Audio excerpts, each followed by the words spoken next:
Okay, so we're continuing today with the book of Judges.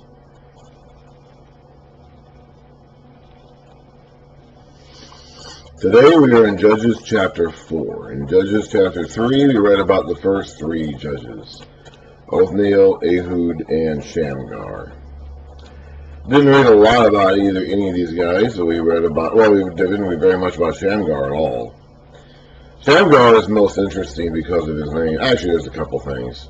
In the two sentences we get about Shamgar, his name is a Canaanite name. He's probably a Hebrew man, but he's a Canaanite name. He's got a Canaanite name.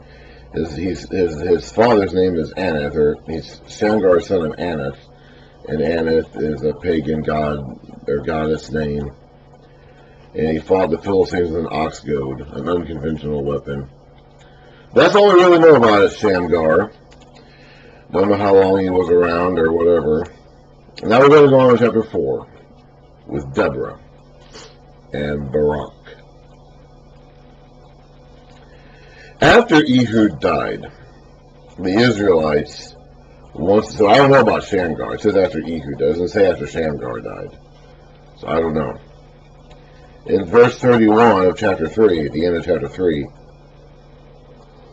it says after Ehud came Shamgar. So Ehud may still have been alive when Shamgar was around fighting Philistines with an ox goad.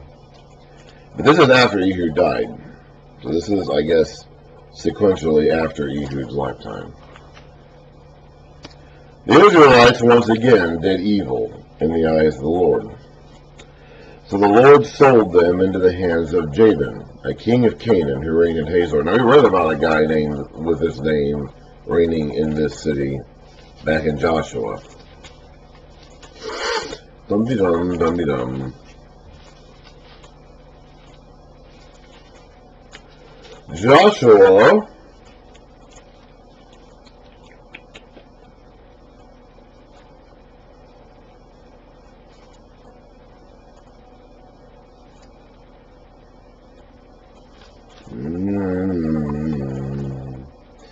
Chapter 11, verse 1. When Jabin, king of Hazor, heard of Joshua's conquests, he sent word to these other kings, and then so they fought Jabin, king of Hazor.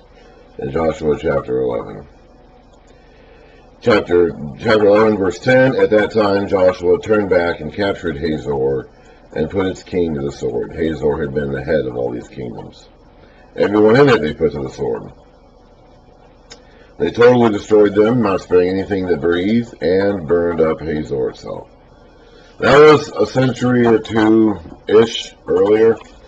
So now apparently Hazor has been rebuilt, at least to some degree.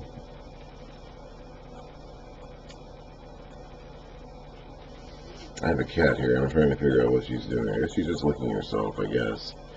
So now Hazor has been rebuilt, at least to some degree, and a guy named Jabin is king there. Not the same guy, obviously. A lot of these king titles were titles more than names. And even with the names, they had a lot of them repeated the names over and over again. You would give your son your name. So even if it is the same name, I mean it's the same title, but even if it's the same name, it's not the same guy. But it's the same city, a king with the same name. Possibly a descendant of the original Jabin, but possibly not. Possibly just someone who took that king name for himself. Who knows? And so Jabin, king of Hazor. We now have another enemy out there called Jabin, king of Hazor. This is part of what gets us confused as far as the archaeology goes, because there's two destructions of Hazor here. There's one by Deborah and Barak, and then one farther back in time by Joshua.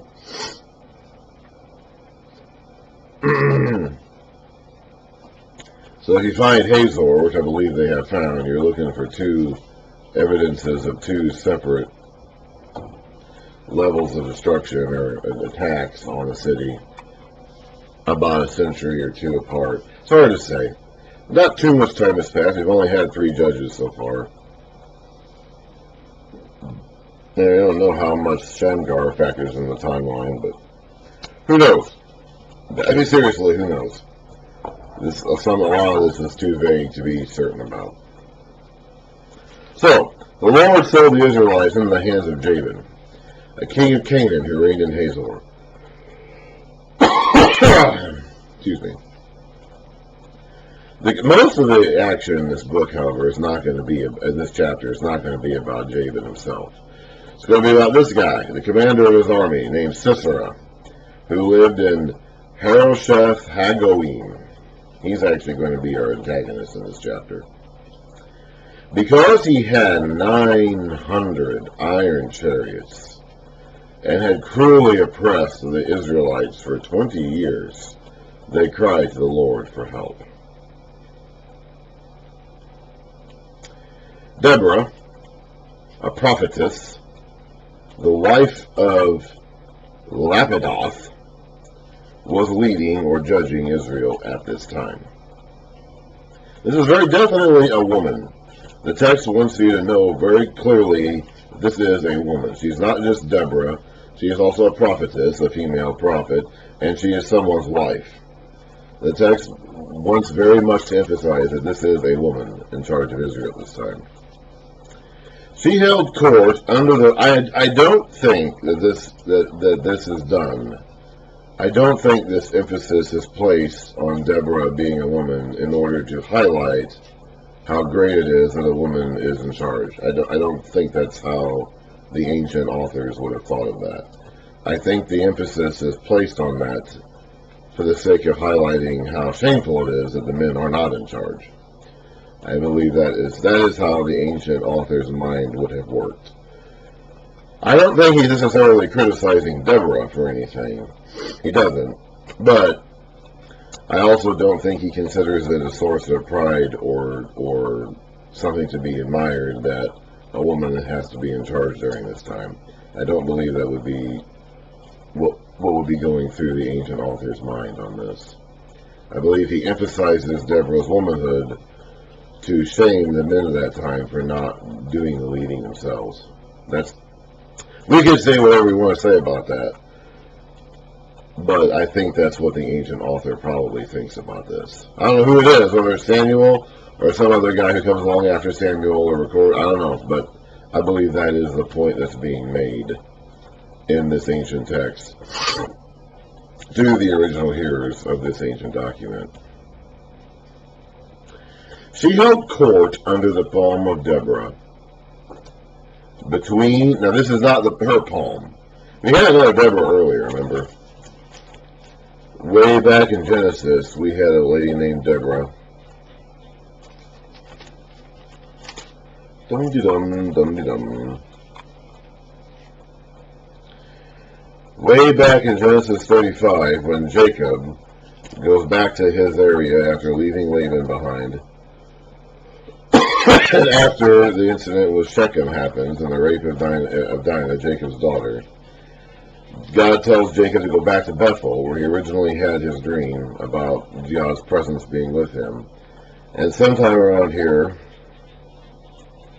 after they go to Bethel, chapter 35, verse 8, now Deborah, Rebekah's nurse, that's Rebekah, of course, is Jacob's mom, died and was buried under the oak below Bethel. It was named on Bethel. I don't know if this is that. This is a palm, not an oak. It's between Ramah and Bethel, so maybe somewhere in that general vicinity where Deborah is. But this palm of Deborah is not named after this Deborah, I don't think. I don't know if this is the same tree that Rebekah's Deborah was buried under. Yeah, this is a palm, apparently, and that was an oak. But it is around Bethel in the hill country of Ephraim. But it's not named after this Deborah. So she, the current Deborah, held court under the palm of Deborah, possibly the old Deborah, between Ramah and Bethel in the hill country of Ephraim, and the Israelites came to her to have their disputes decided. So she is acting like a judge. We would call this an actual judge. She apparently is the moral and spiritual authority in Israel at this time, and the people are coming to her to get their issues dealt with. She is not, however, a military commander. That would be too much. Okay? It's one thing to have to go to a woman to decide your economic and personal matters and things like that. It's another thing entirely for a woman to be the military commander. Oh my goodness, no one's going to accept that.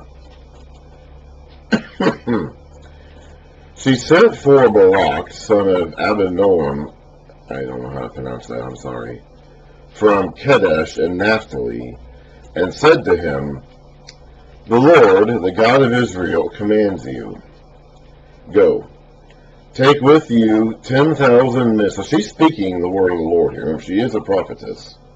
So she has a word direct from God to speak to this guy named Barak. Go, take with you 10,000 men of Naphtali and Zebulun, and lead the way to Mount Tabor. She's speaking as God here. This is not Deborah speak. This is not Deborah being I here. This is God I will lure Sisera, the commander of Jabin's army, with his chariots and his troops, to the Kishon River, and give him into your hands. Barak said to her, "If you go with me," now he's talking to Deborah here. He's not talking to God here through Deborah. He's talking to Deborah herself. So she was talking to Barak with the words of God. She was giving the word of God straight to Barak as a prophetess. But he is now talking to Deborah, not to God. Barak said to her, "If you go with me, I will go. But if you don't go with me, I won't go." "Very well," Deborah said. "I will go with you." Now, she's not going to participate in the battle itself, of course. But she's going to go far enough, at least, that she can be around when it happens, I guess. "But because of the way you are going about this, but on the expedition you are undertaking, the honor will not be yours. For the Lord will hand Sisera over to a woman." Now, of course, at this point in time, we're thinking that it's Deborah. She's talking about herself here. She's not. Not she's going to be some other woman. Of course, when we hear this, we're thinking, okay, Deborah's going to get the credit. That actually isn't the case. I mean, Deborah will get a credit for being Deborah, but she's not actually referring to herself here as being the woman that Sisera will be handed over to. Now, this would be very shameful. This isn't Barak. I don't know if Barak's problem was a lack in faith in God or whatever. Lots of the guys who come along during this time want to have a sign from God. Gideon will want to have several signs from God here in a couple of chapters.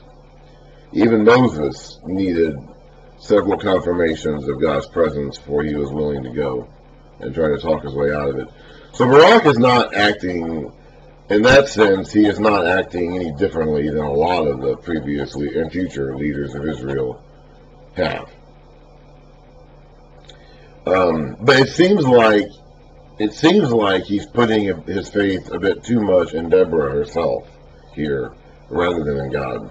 Because we read about how Deborah was speaking to him the message of God. So when Deborah says, for example, in verse 7, "I will lure Sisera," she's not referring to herself, I. That I there isn't referring to herself, it's referring to God, because God's speaking through her, which is how the prophets work. The prophets spoke the message that God puts in their mouth to speak. But it seems as though Barak's problem is that he was putting too much faith in having Deborah with him, more so than he should have, more so than even than God. And so that is why. Now, Barak is not condemned per se for this. It's not like he's going to be there in the celebration. He's going to be mentioned and praised and all that. But the glory of the victory will not end up being given to him because he was not confident enough in the Lord to go into battle with just the Lord. He needed Deborah there too. And again, I think we're supposed to think that when she says the honor will be given to a woman, I think we're supposed to assume that she's talking about herself, but she's not. So Deborah went with Barak to Kadesh, where he summoned Zebulun and Naphtali. Now let's take a look and see if we can find a map of the ancient tribes. It helps a lot to have a map of these places so we can visualize where these people were. If you look at this map here in the back of my copy, obviously I encourage you to get your own. Zebulun and Naphtali are up here in the top of the northern part of Israel. So they're pretty far up there. And on the other east of them, of course, is East Manasseh, which is on the other side of the Jordan River, technically not a part of the original Promised Land. Asher is on the coast, on the top north and part of Israel on the Mediterranean coast. So these are the two most northernmost tribes, in addition to Asher, of where the Promised Land was originally assigned to them. So they're way up there. They're up in the north area here.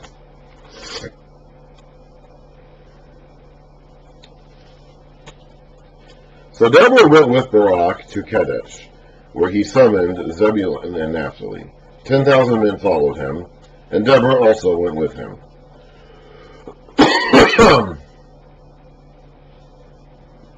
Now Heber the Kenite now this is something totally different, by the way. We're introducing a totally different thought here in this verse, but keep it in mind because we'll come back to it later. Now Heber the Kenite had left the other Kenites, the descendants of Hobab, Moses' brother-in-law, and pitched his tent by the great tree in Zananim near Kadesh. Remember I read way back in Numbers how Moses convinced his father-in-law to come with them after they left Mount Sinai. And his father-in-law originally wasn't going to, but eventually got talked into it. Apparently his whole clan left, or at least a chunk of them did.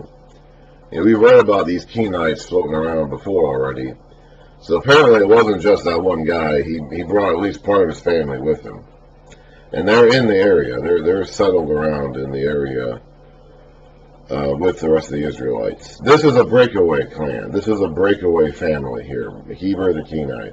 He had left the other Kenites who were loyal to the Israelites and had gone north. I believe the rest of them were living farther in the south of the country and had gone north and had made an alliance, as we'll read later, with Sisera. I don't know why. Okay, I'm assuming he just cast his lot in with Sisera. But this is a breakaway member of Moses' father-in-law's descendants' family who had left the rest of his family members who moved up to the land with Israel and has now pitched his tents, literally pitched his tents, with Sisera. These are tent dwellers, as we'll find out later on. Well, it says pitch his tent right there. Now, that has nothing to do so far with Deborah or Barak or anything else. So that's kind of like a zag in the middle of a story, a zigzag in the middle of a story. But keep it in mind because it'll be important later. When they, and I guess this is just whoever the people are that attend to Sisera, when they told Sisera that Barak, son of Abinoam, I can't say that word, had gone up to Mount Tabor, Sisera gathered his 900 iron chariots, and all the men with him, from Harosheth Hagoyim to the Kishon River. Now God had said through Deborah that he was going to lure Sisera there. So Sisera has put himself at the bottom of a mountain because God lured him into that spot. That's not an advantageous position to be in the middle of a fight. I guess he was really confident in those chariots. Then Deborah said to Barak, "Go, this is the day the Lord has given Sisera into your hands. Has not the Lord gone ahead of you?" Because the Lord has done what he said through Deborah that he would do. He has lured Sisera into the exact spot where he said he would lure him into. So Deborah says that's time to go now. I'm assuming Deborah is going to stay on top of the mountain. She'll probably have a retinue of bodyguards with her as the battle breaks out in the valley below them. But Deborah is not going to be participating in the fight itself. That would be a bit too much of a stretch. So Deborah went down Mount Tabor, followed by 10,000 men. At Barak's advance, At Barak's advance, the Lord routed Sisera and all his chariots and army by the sword. And Sisera abandoned his chariot and fled on foot. We'll get a little bit more information about this in the song that they're going to sing here in chapter 5. But probably what happened, this river they're talking about is probably one of those rivers that dries up during certain times of the year. And so probably when, Sisera moves into this river with his chariots, it's empty. It's an empty riverbed and the ground is dry. And then at some point during the beginning of the fighting, the Lord sent a thunderstorm over the area to make the ground wet and fill up the riverbed, which would have rendered, not only would it have rendered the chariots useless to be stuck in the mud, to be stuck in soft soil at the bottom of a filling up riverbed, not only would they have been useless and unable to move, they would have been an active hindrance. Because now the chariots are going to be stuck as the river is rising, and you got to get out of the chariots or else you're going to drown. So that's probably what happened here. It was probably a dry riverbed that Sisera moved into, and then the Lord sent a thunderstorm, which we'll read about in chapter 5, to make the ground soft, first of all, so their wheels sink into the ground, and then as the water rises, they would have panicked, their horses would have panicked, and they would have been in disarray as they were trying to get away from the chariots, which are now no longer an advantage to them, but an active disadvantage to them. So, Sisera abandoned his chariot and fled on foot. But Barak pursued the chariots, at least the ones that got away, and the army, as far as Harosheth Hagoyim. All the troops of Sisera fell by the sword. Not a man was left. Sisera, however, fled on foot to the tent of Jael, the wife of Heber the Kenite. Remember that Heber the Kenite guy? We don't ever see him. He is not really important here, other than to explain why he broke away from the rest of his family and moved his people up north and pitched his tent with Sisera. Never actually, he might even be alive anymore, who knows. We never see Heber the Kenite himself. But this is his wife, Jael. Sisera, however, fled on foot to the tent of Jael, the wife of Heber the Kenite, because there were friendly relations between Jabin, king of Hazor, and the clan of Heber the Kenite. So Heber had, again, thrown his lot in with Sisera and Jabin of Hazor. Jael went out to meet Sisera. Now, Sisera would undoubtedly have known that. So he's going here specifically to seek shelter from a friendly clan. Jael went out to meet Sisera and said to him, "Come, my lord, come right in. Don't be afraid." So he entered her tent, and she put a covering over him. "I'm thirsty," he said. "Please give me some water." She opened a skin of milk, gave him a drink, and covered him up. "Stand in the doorway of the tent," he told her. "If someone comes by and asks you, 'Is anyone here?' say no." Now, he would have had every reason to think that she was going to do that. Because as far as he knows, this clan, the Heber the Kenite, is loyal to his master Jabin. So he has every reason, and of course the custom of ancient hospitality is that he's supposed to be treated well and welcomed by a host. So he has every reason to think he's going to be safe here. And if he's taking shelter in a woman's tent, he's also counting on that when an Israelite soldier comes along and asks this woman if there's anybody in his tent, and she says no, that the Israelite soldier will accept that and will not look into her tent, because that would have also been taboo. So he thinks he's safe. But Jael, Heber's wife, picked up a tent peg and a hammer. These are tent-dwelling people. So this woman would have known how to pitch a tent. She would have known how to use a tent peg and a hammer. Jael, Heber's wife, picked up a tent peg and a hammer and went quietly to him while he lay fast asleep, exhausted. The excitement of the battle, the panic when it became clear he was losing, his flight, and now getting a meal and milk. He's worn out, he's exhausted, he's in a deep sleep. She drove the peg through his temple into the ground, and he died. What else is he going to do? What else is he going to do if he has a tent peg being hammered through his forehead? I don't think he's going to do anything but die, huh?